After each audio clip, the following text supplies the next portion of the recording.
convinced he could never recover.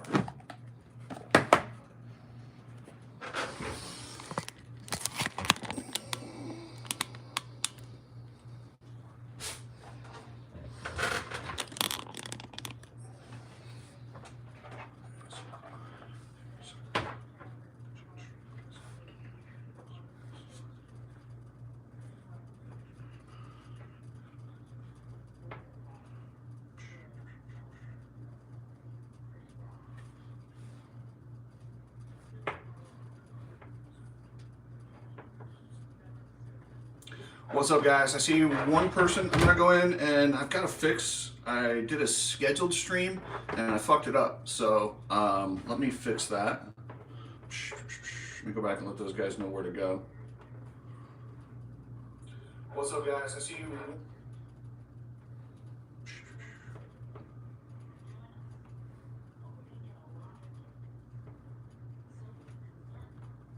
Oh, there's 16 people. All right, guys.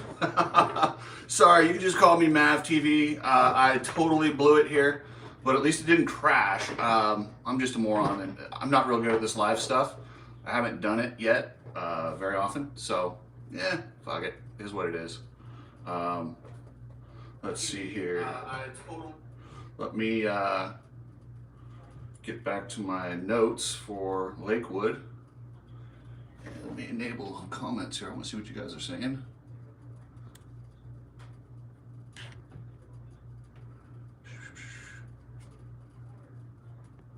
Okay, all messages are visual. There we go. Okay.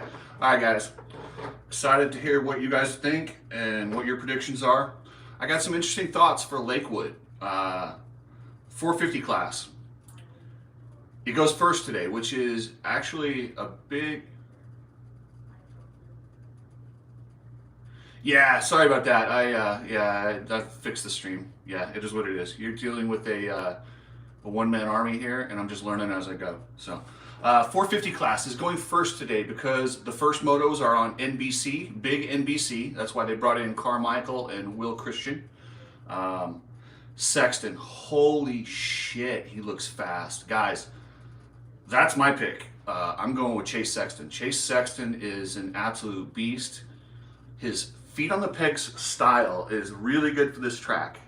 So, you think he blows it? I don't think he does, man. He's just been too solid, and he's just... Okay, dare I say, two-stroking, what's up? Dare I say, Chase Sexton, okay, he doesn't even look like he's winded. Now, you guys know how I feel about PDs. I don't give a shit about PDs. I don't care what anyone uses. I do know if somebody's on something, the altitude doesn't affect them very much. Blue Crew, what up? Darwin in Australia. Okay, sorry, I got quit giving shout outs and just talk. My bad. What's up, two-stroking again? Yeah, I think Sexton in his cardio, although going first, it's not as big of a deal, but it's hot in Lakewood. And the thing is, it's only 90, I think it's like 93 is what it's going to get to today. But at that altitude, 93, I swear to God, I don't know why, but it feels worse. So I look for Sexton to be number one, Eli Tomac. And it's funny because everyone calls this his home race, schmone race, whatever. He rides good. He's going to be consistent, but he's never really wins here.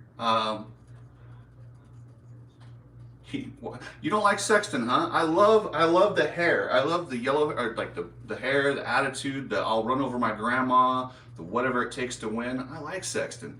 But I think Tomac's going to be second because he's going to be right there and he's always strong and the crowd's going to cheer him on, so he's not going to have one of his moments. He might, but I doubt it. And then for third, I'm going to go with Roxon just because this track is so slick and rutted and it's just nasty. He's very, very calculated in these ruts, and that European style does really well in off cambers. So I'm picking Roxon to go third. El Hombre, those electrolytes equals plants. Yes, I agree with that, and I also agree that Chase Sexton's sunglasses are borderline ridiculous. I think when he looks back on it, it's going to be like having a mullet. It's just one of those things where you're just like, who talked you into that? how much did they pay you to wear glasses with a nose thing on them? I don't know why. So yeah, Dungy doesn't look good out there. Yeah. Okay, back to Anderson. I think is gonna get fourth. Jason Anderson is just he's on the gas. The dude's just, I mean, he's riding loose, fast. He did have a little tip over in practice. Sometimes when he has those tip overs, he has a really good day. So we'll see. No, they absolutely will not let the Stark ride when it's in production. Absolutely not. They're so scared of electric bikes. And then I think the other European, Antonio Cairoli, looked really good in practice. He's loose, he's getting comfortable. He's been to this track before. He raced the Des Nations here a long time ago. I know it's different, but there's some familiarity, and that breeds confidence. So you got Eli, Sexton, Anderson. Yeah, and the 250s, you guys are going to laugh at me. I'm going with Michael Mosman, the Jeffrey Dahmer. And the reason I call him Jeffrey Dahmer is my buddy Kenny Watson and I were joking, and he's so nice, and he picks up homeless people and takes them and lives with them, puts them in his hotels, and he's either super nice or he's got bodies in his trunk. So we call him Jeffrey Dahmer. It's kind of a douche thing to say, but it's funny. I mean, we don't really think it, at least I hope not. That would suck.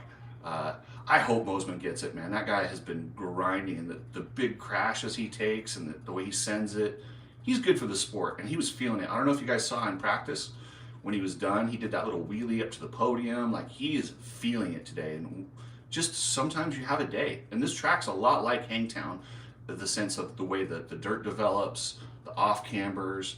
The altitude's going to be an issue. The Yamaha bikes are always tough, but the Yamaha guys aren't doing very well right now. Jet and Hunter Lawrence are going to be right there because they're the alphas in this class. They're the best dudes. But they're both sick. They've been sick since the start of the season. I don't know if it's COVID. I don't know what it is. I really don't. And even if it is, I don't care if they're racing at this point. It just is what it is. I hope they're okay. But at this altitude and racing second, that's a big deal. People don't think it is, but racing second, you're going later in the day. You're there longer. Your body has to just deal with more. And then that second moto is just dry, gnarly, dusty, hot. And being under the weather, no, I don't think he's going to dominate. But I don't think Tomac's going to dominate. But it's just going to wear on those guys. They're good. They're going to hang in there. But I think someone else is going to get the win. But you're going to see Jet and Hunter probably on the podium. Justin Cooper, God, in my picks, I went 1, 4, 4, 1, 1, 4. Him and Mosman, I went back and forth because I feel like the Lawrence brothers pretty much have 2 spots on the podium and then the other person. But I think whoever's the third person on the podium this week is going to be the winner. I think it's either going to be Mosman. That's my pick. I'll get into the Baggett thing in a second. He could easily be top 5 guy. Mosman is going to win, and I had Justin Cooper there until he blew it in the last lap, but he was shaking his shoulder out.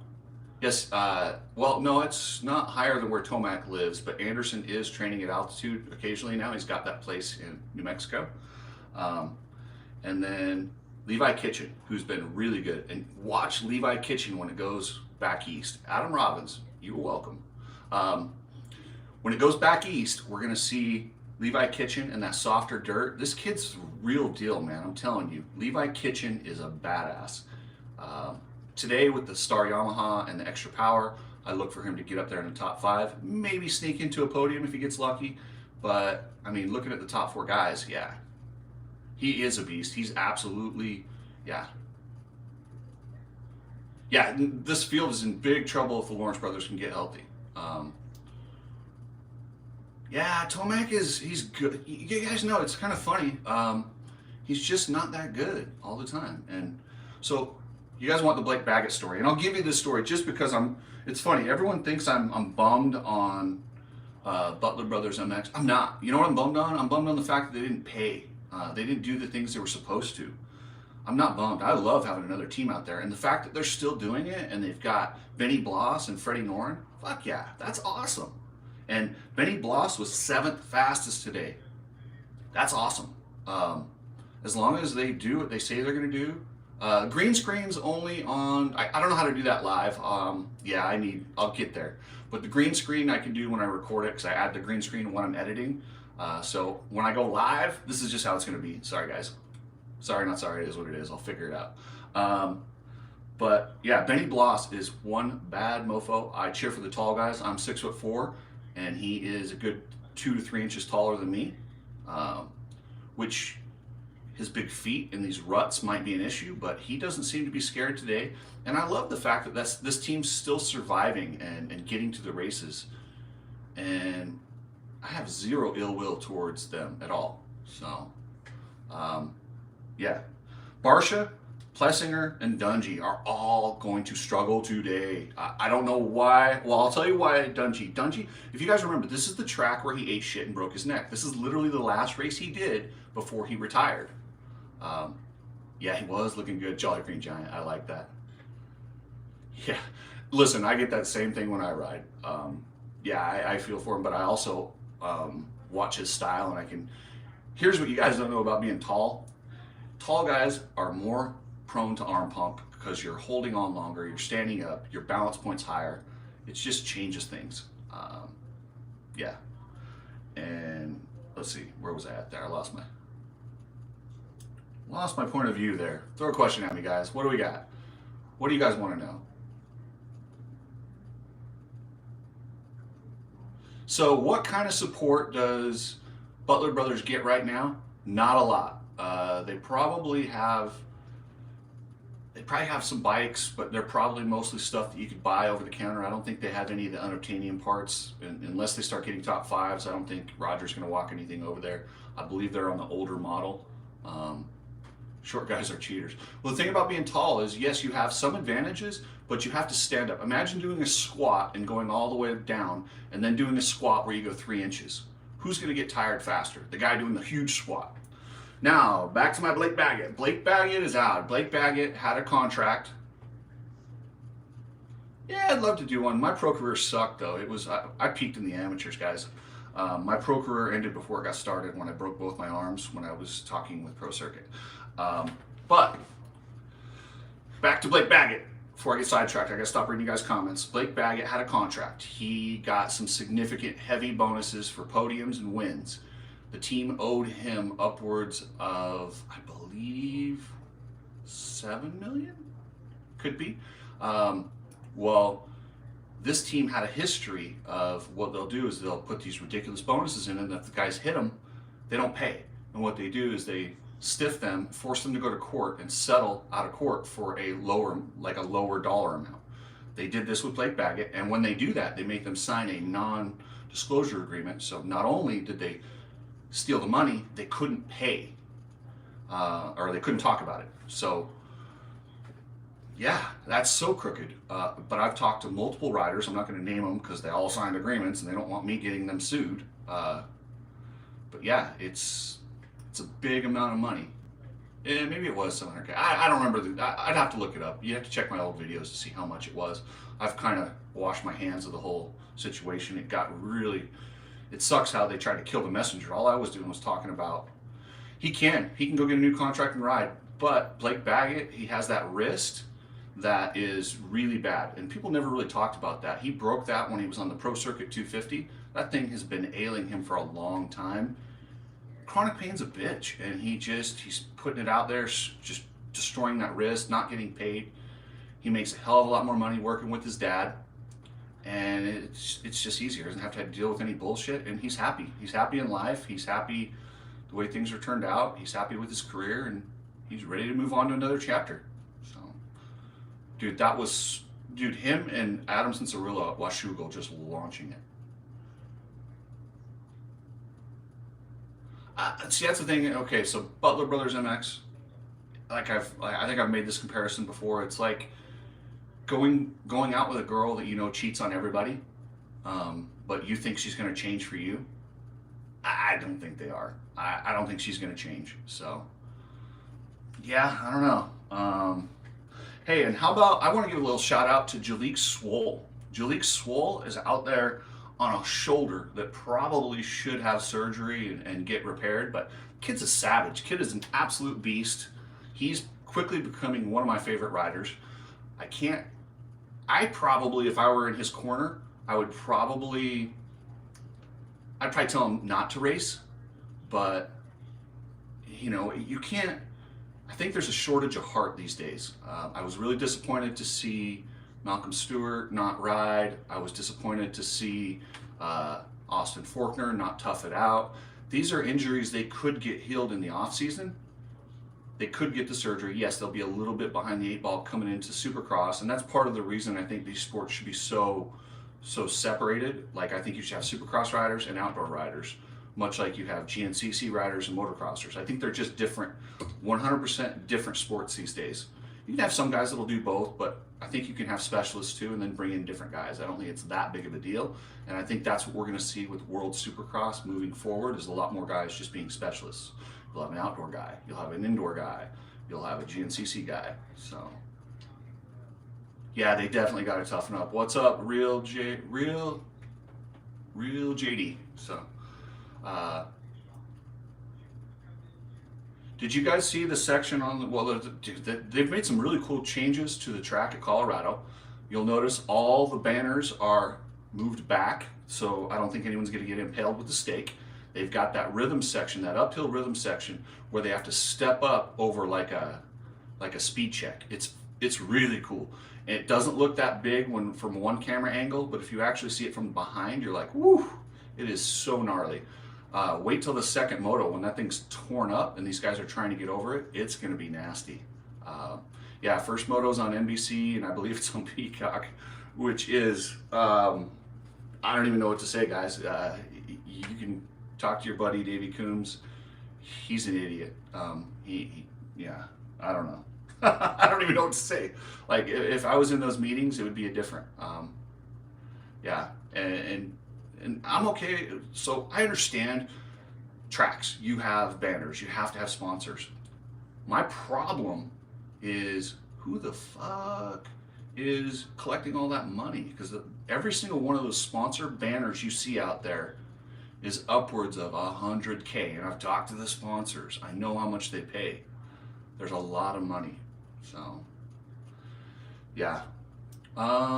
Let's see, what was the other thing I wanted to talk about? Unless you guys got something, hit me up. Oh, hey, Josh Gilbert's racing. Speaking of hitting poles, and he looked pretty fast. Josh Gilbert, I'm quickly becoming a big fan of this guy. I'm not a fan of guys racing after getting concussions, and he clearly, like, I don't know how you can rack your head that hard and not consider it a concussion, but anyway, I'm glad to see him racing. That's pretty badass. Well, that's just, yeah, every one of those sponsors you see on that banner behind the start, just imagine MX Sports gets 100,000. Then you've got upwards of, God, I think it was 86 entries today, paying, I think it's between $250 or $350, which all goes to MX Sports, because the pro purse is paid out of the promoter's portion of the money, which is ticket sales, and they also have to give $1. The promoter has to give $1 for every ticket. It's gnarly. There's a lot of money being made, and it's just not coming back. Yeah, Jeff Walker's back. That's awesome. He had a bad bout of COVID. I can relate. That sucks. But I'm glad he's back. Glad to see him in 25th. Maybe get some points. Did you guys see? Okay, this frustrates me, and this is just my own personal pet peeve. Boberchev was going to ride the same bike that Gilbert's riding, Josh Gilbert. He was the Munn team. Ricky Renner and those guys worked so hard to get everything set up and get Yevgeny over here in the race and get him out of the Netherlands. He's not even a Russian. He had a Russian license. That's even how stupid this is. And it's funny, if you read the rule book, the race director can approve licenses or unapproved licenses. It's bullshit. So don't let them give you this whole FIM bullshit. It's ridiculous. The FIM does not have a problem with it. Like, if it's an FIM race, yeah, you got to have an FIM license, and they're not going to do that. While I think that's stupid, what they're doing here is even dumber. Yeah, I don't even know what to say. I got to do some free Evgeny shirts, or how about we take politics out of motocross? This is where we get a break from politics. So I'm going to start another channel too, where I talk about some politics and stuff. I'm going to call it All Day, Every Day. Talk about some UFC. Talk about that girl-boy skateboarder thing. I don't know if you guys saw this. Okay, so pretty much most of the moto talk's over. I'm going to just give you a little heads up on what I'm doing now. So if you guys are don't want to talk about any politics or anything like that, you can bounce now. I'll give you a heads up so you don't have to. I'm going to do it on my all day, everyday channel. I'm going to start it with a story. There's a girl who lost to a transgender in a Red Bull skateboard competition. Now, I have no problem with, transgender. I don't quite understand it, but I support them. I'll call her or whatever. But to win in a female-only competition like the swimmer and the skateboarder and take money, that's bullshit. It's not fair. You don't want PEDs, you don't want that stuff. But on all day, every day, I'm going to get deep into that story and why it's wrong and why I support that community. But we just need to do something about it. There just needs to be something different. So anyway, guys, last chance for questions. Pop them up there if you've got anything for me. And if not, I am going to grab a snack and get ready for that first moto on Peacock. 450s first today, followed by 250s. Sounds like most of you guys back my picks of, I totally agree, it's just cheating. The question was about, you can't, yeah, so, yeah. Okay, any other questions? Going once, going twice. Oh, Max Anstey. Okay, so Max Anstey. What I've heard is Max Anstey is, Max Anstey is looking to put together his own deal. When the whole team folded with the partner that was supposed to be partners with Forrest, they took the I believe Rocky Mountain is going to support them. So Rocky Mountain will be, and those of you guys that don't have Peacock, you can watch it on regular NBC if you have that. Just with commercials. Back to Max Anstey, they're putting together their own deal with the guy that was supposed to partner with Forrest. They've got backing from Rocky Mountain MC as far as I know, and it looks like it's probably going to come together here pretty soon. I don't know when. I probably thought it would already have done it. So, good question on Peacock replaying it. I have no idea. I think that if it is on Peacock, it won't crash. So. Anyway, okay guys, thank you very much. I appreciate it. I'll get my shit together on my live stream so it's on the actual channel that I advertise it on. We'll go from there, guys. So have a good day, and I'll do a wrap up later on, and we'll go from there. Later.